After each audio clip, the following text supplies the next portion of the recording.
Hello everyone, welcome to my video. Today I'll be drawing Shrek in colored pencils. For this drawing I'll be using Polychromos color pencils from Faber Castell. These are among my top favorites, so let's see how they work on toned paper. There is many green tones in this set, so I hope that will be enough of a variety to choose correct colors for Shrek.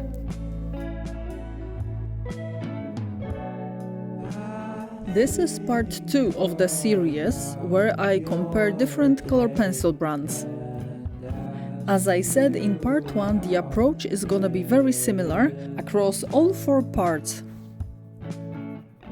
It means I'll be using exactly the same techniques for all 4 parts, and I'll be using exactly the same paper, which is Clairefontaine mixed media green-gray paper. Here I already chose my colors, and of course I went with yellows and greens.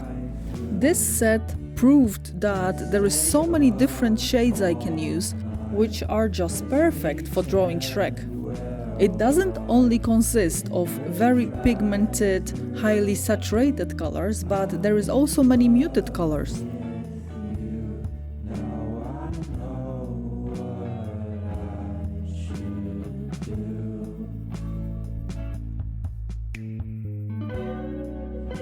I also drew Shrek in part 1 of the series, and for some reason for part 2 I couldn't come up with any other green character.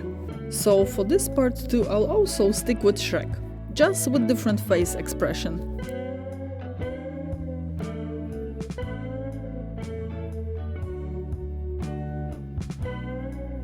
At this point of a drawing I already had a chance to test these color pencils on toned paper.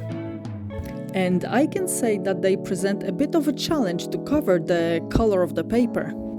The pigment in them seems quite transparent.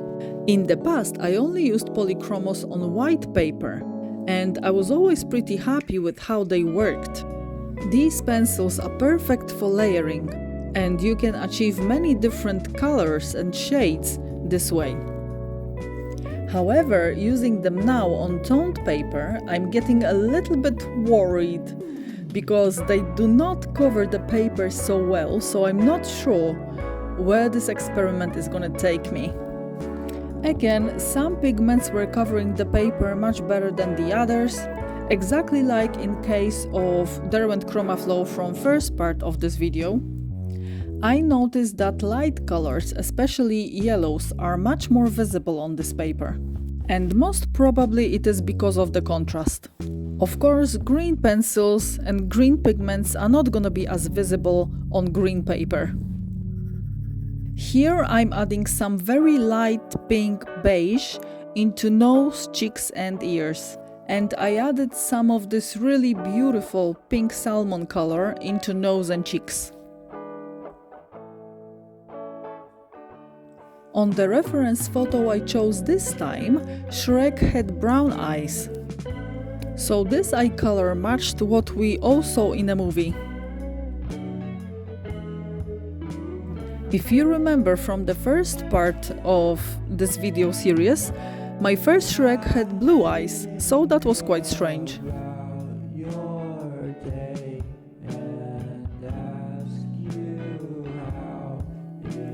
I'm just adding some black into the pupil, and I think it makes the drawing look better straight away.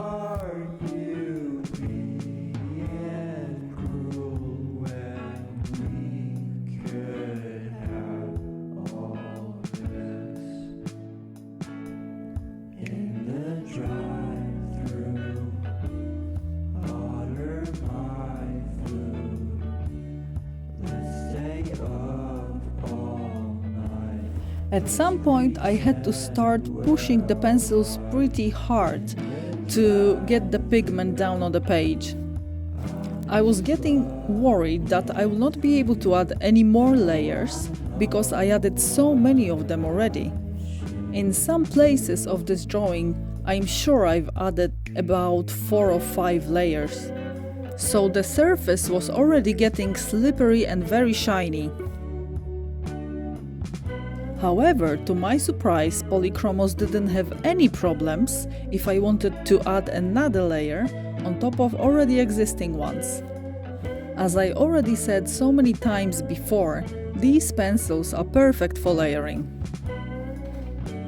Concluding, I think they worked pretty well for this kind of a pencil, which is quite transparent. I didn't have any problems adding many layers on top of each other. However, I think Polychromos work best on white paper or at least some lighter toned paper.